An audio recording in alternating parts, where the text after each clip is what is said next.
So if you're wanting to purchase a business and the business you want to purchase is a corporation, which is a form of legal structure, then how do you actually go about doing that and transferring it properly? Well, I would suggest working with some professionals. That could be accountants, lawyers, business brokers, and commercial realtors. And you might need a few of them to help with the transaction. But once you decide to purchase this corporation, how do you actually make sure that you are taking over properly? Well, probably the most important thing is that you're actually purchasing all the shares of the corporation. Because a corporation is a separate legal entity and it's separate from the owners, it has a formal share structure. And so if you are going to be the new owner, you want to make sure that the past owners have sold their shares to you and you have ownership of all the shares. Or if you have a business partner, then that business partner has shares too. But it's important to have a clear transfer of ownership of those formal shares. Now, the next thing would be getting a municipal business license, and maybe you need to get a new one. You might even be able just to take over the past municipal business license from the past owner if your municipality allows that. Now, some other licenses might be needed for your business depending on the industry and the jurisdiction. Maybe you have a restaurant, and so there's a restaurant permit or a liquor license, and that can depend as well. Sometimes those can just be transferred over to the new owner and it's not a big deal because you're keeping the same separate legal entity. Other times for a restaurant permit, maybe it's a little bit tied to the human individual that's operating the restaurant, and so you might need to reapply. So again, you'll kind of just have to do some research in your jurisdiction. Now, when it comes to getting a federal business number, at least in Canada, typically a corporation has a federal business number. And so if you're purchasing a corporation, you're probably not going to have to get a new federal business number. You just take over the existing one, which is useful because in order to get like a GST account or a payroll account, you need that federal business number. So chances are the past owner had that federal business number, had a GST account, and potentially a payroll account, especially if they had employees.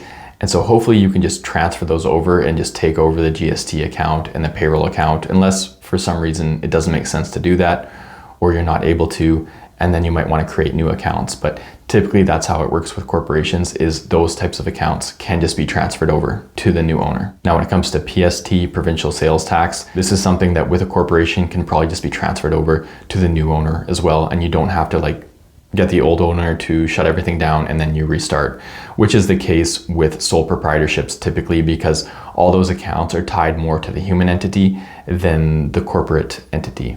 Now, another thing to look into would be the business bank account. And again, with a corporation, typically that business bank account is tied to the corporation. So that is something that can often be transferred in a purchase.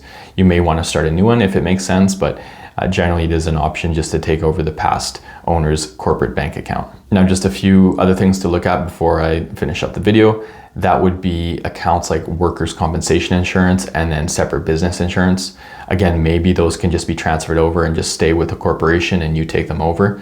Other times, maybe you need to cancel the insurance policy and start a new one. That will kind of depend on your preference, the preference of the past owners, and what's allowed under that insurance policy or that governing body that issues workers' compensation insurance. So that'll be something that you want to look into. And then lastly would be like social media accounts, websites, things like that. If the past owner of the corporation really built up a good website or a good Google business profile, that's likely something that you want to purchase because it might not serve them anymore. And if they've done a good job of, building out a Google business profile that has, lots of reviews and good reviews, why start from scratch with that? I would include that in your offer to purchase and make sure that's transferred to you when you take over the business. And so that'll be something that you'll have to negotiate with the past owner or current owner of the business you're wanting to purchase to make sure that you can take it over, because that can really be a valuable asset to the business.